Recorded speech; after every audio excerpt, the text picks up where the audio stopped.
ನಮಸ್ಕಾರ. ಈ ಸೆಷನ್ಗೆ ನಿಮಗೆ ಸ್ವಾಗತ. ಈ ಸೆಷನ್ನಲ್ಲಿ ನಾವು ಸುರಕ್ಷಿತವಾಗಿ ಸೋಲಾರ್ ಪ್ಯಾನೆಲ್ ಅನ್ನು ಬಳಸಿಕೊಂಡು ಹೋಮ್ ಲೈಟಿಂಗ್ ಸಿಸ್ಟಮ್ ಅನ್ನು ನಿರ್ಮಿಸುವ ವಿವರವಾದ ಮಾರ್ಗದರ್ಶಿಯನ್ನು ಒದಗಿಸುತ್ತೇವೆ. ಹೋಮ್ ಲೈಟಿಂಗ್ ಸಿಸ್ಟಮ್ಗಾಗಿ ವೈರಿಂಗ್ ಮಾಡುವುದು ಮತ್ತು ಕನೆಕ್ಷನ್ ಪ್ರಕ್ರಿಯೆಯನ್ನು ನಾವು ನ್ಯಾವಿಗೇಟ್ ಮಾಡುವಾಗ ನಮ್ಮೊಂದಿಗೆ ಜೊತೆಯಾಗಿ. ಉದ್ದೇಶಗಳು: ಈ ಸೆಷನ್ನ ಕೊನೆಯಲ್ಲಿ ನೀವು ಹೀಗೆ ಮಾಡುವಿರಿ: DC home lighting solar PV system ಅನ್ನು ಕನೆಕ್ಟ್ ಮಾಡುವುದು ಮತ್ತು ಹೋಮ್ ಲೈಟಿಂಗ್ ಸೋಲಾರ್ಗಾಗಿ ಸೋಲಾರ್ ಪ್ಯಾನೆಲ್ ಅನ್ನು ಮೌಂಟ್ ಮಾಡುವುದು. ಹೋಮ್ ಲೈಟಿಂಗ್ ಸಿಸ್ಟಮ್ ನಿರ್ಮಿಸಲು ಅಗತ್ಯವಿರುವ ಉಪಕರಣಗಳು, ಎಕ್ವಿಪ್ಮೆಂಟ್ ಮತ್ತು ವಸ್ತುಗಳನ್ನು ಮೊದಲು ನೋಡೋಣ. ನಮಗೆ ಈ ಕೆಳಗಿನ ಉಪಕರಣಗಳು, ಪರಿಕರಗಳು ಮತ್ತು ಸಾಮಗ್ರಿಗಳು ಬೇಕಾಗುತ್ತವೆ. ಸೋಲಾರ್ ಪ್ಯಾನೆಲ್ 260 ವಾಟ್ 18.5 ವೋಲ್ಟ್ ಒಂದು ನಂಬರ್. ಬ್ಯಾಟರಿ 12 ವೋಲ್ಟ್ 40Ah ಒಂದು number. Solar charge controller 12 volt 10A ಒಂದು number. DC cables. LED bulb 12 volt 9 watt ಒಂದು number. DC fan 12 volt 10 watt ಒಂದು ನಂಬರ್. ಪ್ರೊಟೆಕ್ಟಿವ್ ಡಿವೈಸ್ನೊಂದಿಗೆ ಡಿಸಿ-ಡಿಬಿ ಇನ್ಪುಟ್ ಸೈಡ್ ಒಂದು number. Protective ಡಿವೈಸ್ನೊಂದಿಗೆ DC DB output side ಒಂದು number. Multimeter ಒಂದು number. Clamp meter ಒಂದು number. Screwdriver, wire stripper, wire cutter ಮತ್ತು ಚೂರಿ. ಮೊದಲಿಗೆ ಹೋಮ್ ಲೈಟಿಂಗ್ ಸಿಸ್ಟಮ್ಸ್ ಕಾನ್ಸೆಪ್ಟ್ ಅನ್ನು ಪರಿಶೀಲಿಸೋಣ. ಡಿಸಿ ಹೋಮ್ ಲೈಟಿಂಗ್ ಸಿಸ್ಟಮ್ಗಳನ್ನು ಸಾಮಾನ್ಯವಾಗಿ ಮನೆಗಳು, ದೇವಸ್ಥಾನಗಳು, ತೋಟದ ಮನೆಗಳು, ಉದ್ಯಾನಗಳು ಮತ್ತು ಮುಂತಾದವುಗಳಂತಹ ವಿವಿಧ ಸೆಟ್ಟಿಂಗ್ಗಳಲ್ಲಿ ಇನ್ಸ್ಟಾಲ್ ಮಾಡಲಾಗುವುದು. ಈ ವ್ಯವಸ್ಥೆಗಳ ಪ್ರಮುಖ ಪ್ರಯೋಜನಗಳಲ್ಲಿ ಒಂದು, ಇದು ಸೂರ್ಯನ ಬೆಳಕನ್ನು ಅವಲಂಬಿಸಿರುವುದು, ಅಂದರೆ ರೆನ್ಯೂಬಲ್ ಎನರ್ಜಿ ಸೋರ್ಸ್. ಇದು ಪರಿಸರ ಸ್ನೇಹಿ ಮತ್ತು ವೆಚ್ಚ ಪರಿಣಾಮಕಾರಿಯಾಗಿದೆ. ಸೋಲಾರ್ ಫೋಟೋವೋಲ್ಟಿಕ್ ಅಂದರೆ ಎಸ್ಪಿವಿ ಮಾಡ್ಯೂಲ್ ಅನ್ನು ಹೊಂದಿಸುವಾಗ ಈ ಕೆಳಗಿನ ಅಂಶಗಳನ್ನು ಪರಿಗಣಿಸುವುದು ಮುಖ್ಯವಾಗುತ್ತದೆ. ಮರಗಳು, ಕಟ್ಟಡಗಳು ಅಥವಾ ನೆರಳುಗಳನ್ನು ಕೊಡುವಂತಹ ಇತರ ನಿರ್ಮಾಣಗಳ ಅಡೆತಡೆಗಳಿಂದ ಮುಕ್ತವಾಗಿರುವ ಸ್ಥಳವನ್ನು ಇನ್ಸ್ಟಾಲೇಷನ್ಗಾಗಿ ಆಯ್ಕೆ ಮಾಡಿ. ಭಾರತದಲ್ಲಿನ ಭೌಗೋಳಿಕ ಸ್ಥಳವನ್ನು ಗಣನೆಗೆ ತೆಗೆದುಕೊಂಡು ಸೂರ್ಯನ ಬೆಳಕನ್ನು ಪಡೆಯುವುದನ್ನು ಗರಿಷ್ಠಗೊಳಿಸಲು ಪ್ಯಾನೆಲ್ಗಳನ್ನು ಅಜಿಮತ್ ಆಂಗಲ್ಸ್ಗಳಲ್ಲಿ ದಕ್ಷಿಣಕ್ಕೆ ಮುಖ ಮಾಡಿ ಇರಿಸಿ. ಈಗ ಮೌಂಟಿಂಗ್ ಸ್ಟ್ರಕ್ಚರ್ಗಳನ್ನು ಹತ್ತಿರದಿಂದ ನೋಡೋಣ. ಮೌಂಟಿಂಗ್ ಸ್ಟ್ರಕ್ಚರ್ಗಳು ಸಾಮಾನ್ಯವಾಗಿ ಸ್ಟೀಲ್ನಂತಹ ರಸ್ಟ್ ರೆಸಿಸ್ಟೆಂಟ್ ಮೆಟೀರಿಯಲ್ಸ್ಗಳಿಂದ ನಿರ್ಮಿಸಲಾದ ಫ್ರೇಮ್ ಮತ್ತು ಪೋಸ್ಟ್ಗಳನ್ನು ಒಳಗೊಂಡಿರುತ್ತದೆ. ಈ ರಚನೆಗಳು ಸುರಕ್ಷಿತವಾಗಿ ಮತ್ತು ಸ್ಥಿರವಾಗಿದ್ದು ಸೋಲಾರ್ ಪ್ಯಾನೆಲ್ಗಳಿಗೆ ಗಟ್ಟಿಮುಟ್ಟಾದ ಬೆಂಬಲವನ್ನು ನೀಡುತ್ತವೆ. ಸೋಲಾರ್ ಪ್ಯಾನೆಲ್ಗಳಿಗೆ ಸೂಕ್ತವಾದ ಪೊಸಿಷನ್ ಅನ್ನು ಖಚಿತಪಡಿಸಿಕೊಳ್ಳಲು ಮೌಂಟಿಂಗ್ ಸ್ಟ್ರಕ್ಚರ್ಗಳು ನಿಯೋಜನೆಯನ್ನು ಎಚ್ಚರಿಕೆಯಿಂದ ಮಾಡಬೇಕು. ಮುಂದೆ ನಾವು ಮೌಂಟಿಂಗ್ ಸ್ಟ್ರಕ್ಚರ್ ಮತ್ತು ಸೋಲಾರ್ ಪಿವಿ ಪ್ಯಾನೆಲ್ ಅನ್ನು ಹೇಗೆ ಇನ್ಸ್ಟಾಲ್ ಮಾಡಬಹುದು ಎಂದು ನೋಡೋಣ. ಆಯ್ಕೆ ಮಾಡಿದ ಇನ್ಸ್ಟಾಲೇಷನ್ ಸ್ಥಳದಲ್ಲಿ ಸಾಕಷ್ಟು ಆಳ ಮತ್ತು ಅಗಲದ ಪಿಟ್ ಅನ್ನು ಅಗೆಯುವ ಮೂಲಕ ಪ್ರಾರಂಭಿಸಿ. ಇನ್ಸ್ಟಾಲೇಷನ್ ಸ್ಥಳವು ಸಿಮೆಂಟ್ ಕಾಂಕ್ರೀಟ್ನಿಂದ ಮಾಡಿದ ಗಟ್ಟಿಮುಟ್ಟಾದ ಗೋಡೆ, ಕಂಬ ಅಥವಾ ಅಡಿಪಾಯವಾಗಿದ್ದು ಮೌಂಟಿಂಗ್ ಸ್ಟ್ರಕ್ಚರ್ ಅನ್ನು ಸುರಕ್ಷಿತವಾಗಿ ಹೊರುತ್ತದೆ ಎಂದು ಖಚಿತಪಡಿಸಿಕೊಳ್ಳಿ. ಸೈಟ್ನ ನಿರ್ದಿಷ್ಟ ಅವಶ್ಯಕತೆಗಳು ಮತ್ತು ಷರತ್ತುಗಳ ಆಧಾರದ ಮೇಲೆ ಮೌಂಟಿಂಗ್ ಪೋಸ್ಟ್ಗಳಿಗೆ ಸೂಕ್ತವಾದ ಎತ್ತರವನ್ನು ನಿರ್ಧರಿಸಿ. ಸ್ಥಿರತೆ ಮತ್ತು ದೀರ್ಘ ಬಾಳಿಕೆಯನ್ನು ಗಮನದಲ್ಲಿಟ್ಟುಕೊಂಡು ಸೂಕ್ತವಾದ ಫಾಸ್ಟ್ನರ್ಗಳು ಮತ್ತು ತಂತ್ರಗಳನ್ನು ಬಳಸಿಕೊಂಡು ಪೋಸ್ಟ್ಗಳನ್ನು ಅಡಿಪಾಯಕ್ಕೆ ದೃಢವಾಗಿ ಲಗತ್ತಿಸಿ. ಸೂಕ್ತವಾದ ಕಾರ್ಯಕ್ಷಮತೆಗಾಗಿ ಮೌಂಟಿಂಗ್ ಸ್ಟ್ರಕ್ಚರ್ ಅನ್ನು ಭೂಮಿಯ ಮೇಲ್ಮೈಗೆ ಲಂಬವಾಗಿ ಇನ್ಸ್ಟಾಲ್ ಮಾಡಲಾಗಿದೆ ಎಂದು ಖಚಿತಪಡಿಸಿಕೊಳ್ಳಿ. ಸೂರ್ಯನ ಬೆಳಕನ್ನು ಗರಿಷ್ಠಗೊಳಿಸಲು ಸೂಕ್ತವಾದ ಇಳಿಜಾರಿನ ಕೋನದೊಂದಿಗೆ ಸೋಲಾರ್ ಫೋಟೋವೋಲ್ಟಾಯಿಕ್ ಪ್ಯಾನೆಲ್ನ ಮೇಲ್ಮೈಯನ್ನು ದಕ್ಷಿಣದ ಕಡೆಗೆ ಬಾಗಿಸಿ ಇಡಿ. ಎಲ್ಲಾ ಷರತ್ತುಗಳನ್ನು ಪೂರೈಸಿದ ನಂತರ ಸರಿಯಾದ ಇನ್ಸ್ಟಾಲೇಷನ್ ಪದ್ಧತಿಗಳ ಪ್ರಕಾರ ಮೊಳೆಗಳು ಅಥವಾ ಸಿಮೆಂಟ್ ಕಾಂಕ್ರೀಟ್ ಅನ್ನು ಬಳಸಿಕೊಂಡು ಮೌಂಟಿಂಗ್ ಸ್ಟ್ರಕ್ಚರ್ ಅನ್ನು ಸುರಕ್ಷಿತವಾಗಿ ಸರಿಪಡಿಸಿ. ಸರಿಯಾದ ಇನ್ಸ್ಟಾಲೇಷನ್ಗಾಗಿ ಒದಗಿಸಿದ ಮಾರ್ಗಸೂಚಿಗಳನ್ನು ಅನುಸರಿಸಿ. ಮೇಲ್ಛಾವಣಿ ಅಥವಾ ಮೈದಾನದಲ್ಲಿ ಗೊತ್ತುಪಡಿಸಿದ ಸ್ಥಳದಲ್ಲಿ ಮೌಂಟಿಂಗ್ ಸ್ಟ್ರಕ್ಚರ್ ಮೇಲೆ ಸೋಲಾರ್ ಪಿವಿ ಪ್ಯಾನೆಲ್ ಅನ್ನು ಸ್ಥಾಪಿಸಿ. ಪವರ್ ನಷ್ಟವನ್ನು ಕಡಿಮೆ ಮಾಡಲು ಸೋಲಾರ್ ಪ್ಯಾನೆಲ್ ಮತ್ತು ಸೋಲಾರ್ ಚಾರ್ಜ್ ಕಂಟ್ರೋಲರ್ ನಡುವೆ ಕನಿಷ್ಠ ವೈರಿಂಗ್ ಅಂತರವನ್ನು ಕಾಪಾಡಿಕೊಳ್ಳಿ.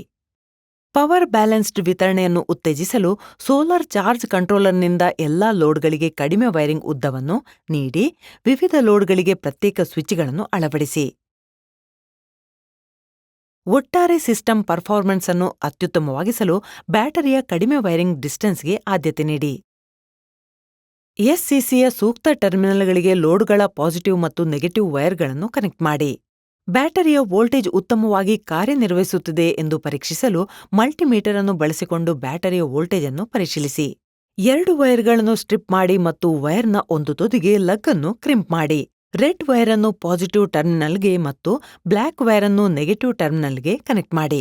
ಎಸ್ಸಿಸಿಯ ಸೂಕ್ತ ಟರ್ಮಿನಲ್ಗಳಿಗೆ ಬ್ಯಾಟರಿಯ ರೆಡ್ ಮತ್ತು ಬ್ಲ್ಯಾಕ್ ವೈರ್ಗಳನ್ನು ಕನೆಕ್ಟ್ ಮಾಡಿ.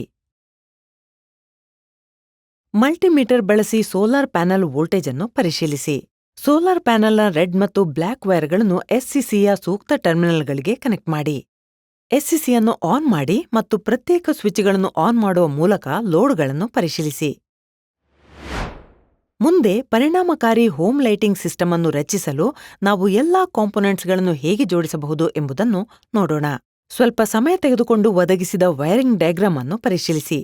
ಈ ಸೆಟಪ್ನಲ್ಲಿ solar photovoltaic module, solar charge controller, battery ಮತ್ತು ಲೋಡ್ಗಳು, ನಿರ್ದಿಷ್ಟವಾಗಿ 2 ಡಿಸಿ ಎಲ್ಇಡಿ ಬಲ್ಬ್ಗಳು ಮತ್ತು ಫ್ಯಾನ್ ಇರುತ್ತವೆ. ಈ ಪ್ರದರ್ಶನಕ್ಕಾಗಿ ಟೇಬಲ್ ವೈರಿಂಗ್ ಸೆಟಪ್ನಲ್ಲಿ ಎಲ್ಇಡಿ ಲ್ಯಾಂಪ್ ಮತ್ತು ಡಿಸಿ ಫ್ಯಾನ್ ಇನ್ಸ್ಟಾಲೇಷನ್ ಮೇಲೆ ನಾವು ದೃಷ್ಟಿ ಕೇಂದ್ರೀಕರಿಸೋಣ.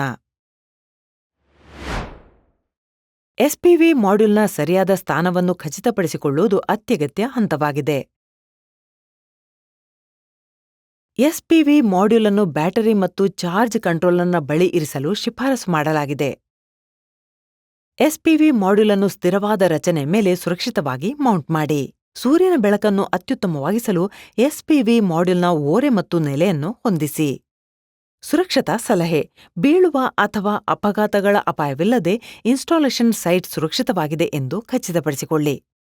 ಸ್ಟ್ರಕ್ಚರ್ನ ಮೇಲೆ ಸೋಲಾರ್ ಪ್ಯಾನೆಲ್ಗಳನ್ನು ಮೌಂಟಿಂಗ್ ಮಾಡಿದ ನಂತರ MC4 ಕನೆಕ್ಟರ್ಗಳನ್ನು ಡಿಸಿ ಕೇಬಲ್ನಿಂದ ಪ್ಯಾನೆಲ್ಗೆ ಕನೆಕ್ಟ್ ಮಾಡಿ. ಇದಕ್ಕಾಗಿ ಮೇಲ್ ಮತ್ತು ಫೀಮೇಲ್ ಕನೆಕ್ಟರ್ಗಳನ್ನು ಜೋಡಿಸಿ ಮತ್ತು ಅವುಗಳು ಸ್ಥಳದಲ್ಲಿ ಕೂತು ಕ್ಲಿಕ್ ಶಬ್ದ ಕೇಳುವವರೆಗೆ ಅವುಗಳನ್ನು ದೃಢವಾಗಿ ಒಟ್ಟಿಗೆ ತಳ್ಳಿರಿ. ಇದು ಸುರಕ್ಷಿತ ಎಲೆಕ್ಟ್ರಿಕ್ ಕನೆಕ್ಷನ್ ಅನ್ನು ಖಚಿತಪಡಿಸುತ್ತದೆ.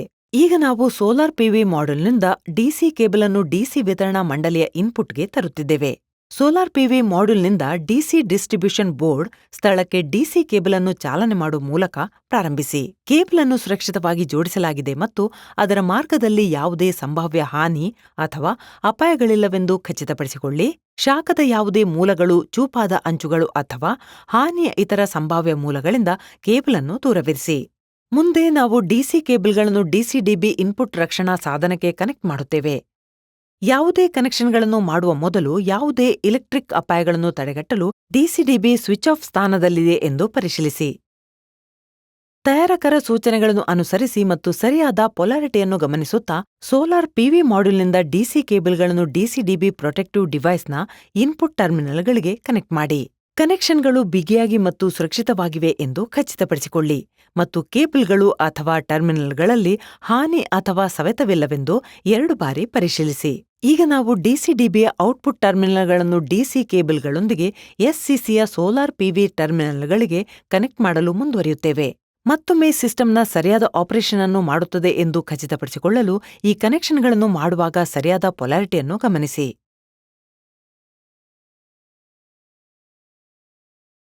ಸಿಸ್ಟಮ್ನ ಕರೆಂಟ್ ಕೆಪಾಸಿಟಿಗೆ ಸೂಕ್ತವಾದ ಡಿಸಿ ಕೇಬಲ್ಗಳನ್ನು ಬಳಸಿ ಮತ್ತು ಎಲ್ಲಾ ಕನೆಕ್ಷನ್ಗಳು ಬಿಗಿಯಾಗಿ ಮತ್ತು ಸುರಕ್ಷಿತವಾಗಿವೆ ಎಂದು ಖಚಿತಪಡಿಸಿಕೊಳ್ಳಿ. ಕನೆಕ್ಷನ್ಗಳನ್ನು ಮಾಡಿದ ನಂತರ ಯಾವುದೇ ಲೂಸ್ ಕನೆಕ್ಷನ್ಗಳು, ತೆರೆದ ವೈರ್ಗಳು ಅಥವಾ ಇತರ ಸಂಭಾವ್ಯ ಸುರಕ್ಷತಾ ಅಪಾಯಗಳಿಲ್ಲ ಎಂದು ಖಚಿತಪಡಿಸಲು ವಿಜುವಲ್ ತಪಾಸಣೆ ಮಾಡಿ. ಬ್ಯಾಟರಿಯನ್ನು ಎಸ್ಸಿಸಿಗೆ ಕನೆಕ್ಟ್ ಮಾಡುವ ಮೊದಲು ಸಿಸ್ಟಮ್ಗೆ ಸ್ವೀಕಾರಾರ್ಹ ವ್ಯಾಪ್ತಿಯಲ್ಲಿದೆ ಎಂದು ಖಚಿತಪಡಿಸಿಕೊಳ್ಳಲು ಅದರ ವೋಲ್ಟೇಜ್ ಅನ್ನು ಪರಿಶೀಲಿಸುವುದು ಬಹಳ ಮುಖ್ಯ. ಒಮ್ಮೆ ದೃಢೀಕರಿಸಿದ ನಂತರ ಬ್ಯಾಟರಿಯ ಪಾಸಿಟಿವ್ ಮತ್ತು ನೆಗೆಟಿವ್ ಟರ್ಮಿನಲ್ಗಳನ್ನು ಎಸ್ಸಿಸಿಯಲ್ಲಿನ ಅನುಗುಣವಾದ ಟರ್ಮಿನಲ್ಗಳಿಗೆ ಕನೆಕ್ಟ್ ಮಾಡಿ.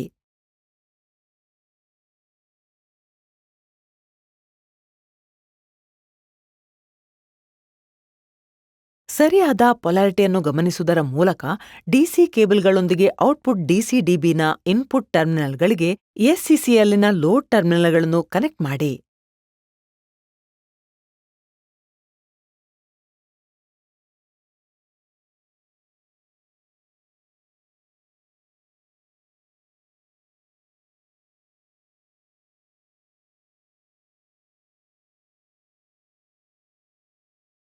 ಔಟ್ಪುಟ್ ಡಿಸಿ-ಡಿಬಿಯ ಔಟ್ಪುಟ್ ಟರ್ಮಿನಲ್ಗಳಿಗೆ ಲೋಡ್ಗಳಿಂದ ಎಲ್ಇಡಿ ಲ್ಯಾಂಪ್ ಮತ್ತು ಡಿಸಿ ಫ್ಯಾನ್ ವೈರ್ಗಳನ್ನು ಕನೆಕ್ಟ್ ಮಾಡಿ. ಡಿಸಿ-ಡಿಬಿ ಸ್ವಿಚ್ ಆಫ್ ಆಗಿದೆ ಎಂದು ಖಚಿತಪಡಿಸಿಕೊಳ್ಳಿ.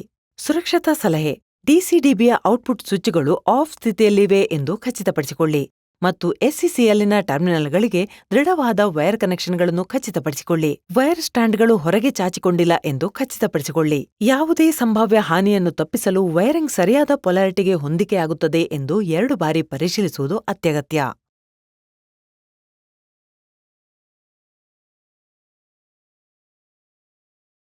ಸಮಯ ತೆಗೆದುಕೊಂಡು ಪ್ರತಿ ಕನೆಕ್ಷನ್ ಅನ್ನು ಸಂಪೂರ್ಣವಾಗಿ ಪರಿಶೀಲಿಸಿ. ಯಾವುದೇ ದೋಷಗಳು ಅಥವಾ ಲೂಸ್ ಕನೆಕ್ಷನ್ಗಳನ್ನು ಸರಿಪಡಿಸಿ. ಎಲ್ಲವೂ ಕ್ರಮಬದ್ಧವಾದ ನಂತರ ಮೊದಲು ಇನ್ಪುಟ್ ಡಿಸಿ-ಡಿಬಿಯನ್ನು ಟರ್ನ್ ಆನ್ ಮಾಡಿ ಮತ್ತು ನಂತರ ಔಟ್ಪುಟ್ ಡಿಸಿ-ಡಿಬಿಯನ್ನು ಟರ್ನ್ ಆನ್ ಮಾಡಿ.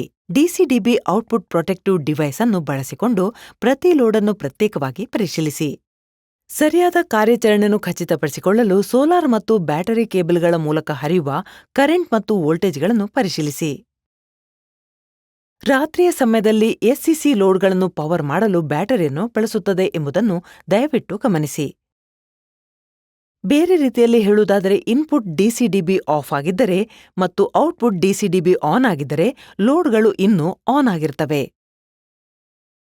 ನಮ್ಮ ಸಿಸ್ಟಂನಲ್ಲಿನ ಲೋಡ್ಗಳನ್ನು ನಿರ್ದಿಷ್ಟ ಅವಶ್ಯಕತೆಗಳಿಗೆ ಅನುಗುಣವಾಗಿ ಕಸ್ಟಮೈಸ್ ಮಾಡಬಹುದು ಎಂಬುದನ್ನು ಗಮನಿಸುವುದು ಮುಖ್ಯವಾಗಿದೆ.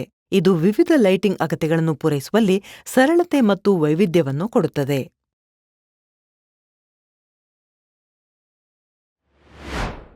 ಇದರೊಂದಿಗೆ ಈ ಸೆಷನ್ ಮುಕ್ತಾಯಗೊಳ್ಳುತ್ತದೆ.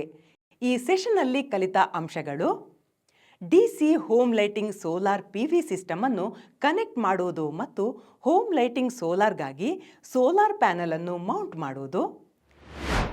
ಸೆಷನ್ ಅನ್ನು ವೀಕ್ಷಿಸಿದ್ದಕ್ಕಾಗಿ ಧನ್ಯವಾದಗಳು. ಮುಂದಿನ ಸೆಷನ್ನಲ್ಲಿ ನಾವು ನಿಮ್ಮನ್ನು ಭೇಟಿಯಾಗುತ್ತೇವೆ.